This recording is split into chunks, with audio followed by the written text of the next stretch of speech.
மகிழ்ச்சியின் சத்தம் வழங்கும் அனுதின தேவமன்னா. Voice of Joy presents Daily Manna by Reverend A. Benedict. தேவனுக்கு மகிமை உண்டாவதாக. இந்த நாளைக்குரிய தேவ மன்னாவாக ஆதியாகமம் 24ஆம் அதிகாரத்திலே 48ஆம் வசனம். தலை குனிந்து கர்த்தரை பணிந்து கொண்டு, நான் என் எஜமானுடைய சகோதரன் குமாரத்தியை அவர் குமாரனுக்கு கொள்ள என்னை நேர்வழியாய் நடத்தி வந்த என் எஜமானாகிய ஆபிரகாமின் தேவனாயிருக்கிற கர்த்தரை ஸ்தோத்தரித்தேன் என்று இங்கே எலெயாசர் சொல்லுகிறதை பார்க்கிறோம். எலெயாசர் யார் என்று சொன்னால், ஆபிரகாமுடைய வேலைக்காரனாய் இருந்தார். ஆபிரகாம் தன்னிடத்திலே மிக உண்மையாய் காணப்பட்ட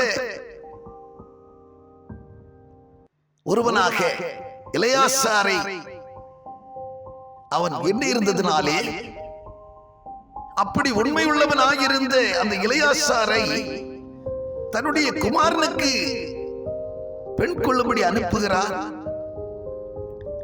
அந்த எலெயாசர் தான் இந்த வார்த்தையை சொல்லுகிறது, லாபானிடத்திலே இந்த வார்த்தையை சொல்லுகிறதை பார்க்கிறோம். என் எஜமானாகிய ஆபிரகாமனுடைய தேவன் என்னை நேர்வழியாய் நடத்தி கொண்டு வந்தார். நம்மை கேட்கிற அன்பான தேவச்சனமே, ஆண்டவர் நம்மை நேர் வழியில் நடத்துகிறவராயிருக்கிறார். ஆண்டவர் நடத்தும் போது நம்மை மெய் வழியில் நடத்துகிறவராயிருக்கிறார். அவர் நம்மை ஜீவ வழியிலே நடத்துகிறார். அவர் நம்மை கற்பனையின் வழியாக நடத்துகிறார். அவர் நம்மை சீயோனுக்கு போகிற வழியாக நடத்துகிறவராக இருக்கிறார். என்னை கேட்கிற அன்பான தேவச்சனமே, சாத்தான் நமக்கு பொய் வழியை காட்டுகிறார். சாத்தான் நமக்கு மரண வழியை காட்டுகிறார். அவனுடைய வழிகளிலே நம்மை நடத்தி செல்ல பார்க்கிறார். ஆனால் நம் ஆண்டவரோ நம்மை பிரயோஜனமான வழியிலே நடத்தி எப்படியும் நம்மை நித்திய வீட்டிற்குள்ளே கொண்டு போய் சேர்க்கிறதிலே முழு சிந்தை உடையவராயிருக்கிறார். அவருடைய வழி எப்படிப்பட்டதாயிருக்கும் என்று சொன்னால், அவருடைய வழி, அவர் காண்பிக்கிற வழி நேர் வழியாயிருக்கும். அவர் காண்பிக்கிற வழி மெய் வழியாயிருக்கும்.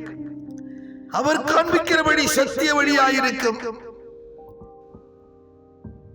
அவர் காண்பிக்கிற வழி பரிசுத்த வழியாயிருக்கும். அந்த வழியாக, அவர் காண்பிக்கிற வழியாக நாம் கடந்து செல்லும் போது, நாம் நடந்து வரும்போது, நிச்சயம் நமக்கு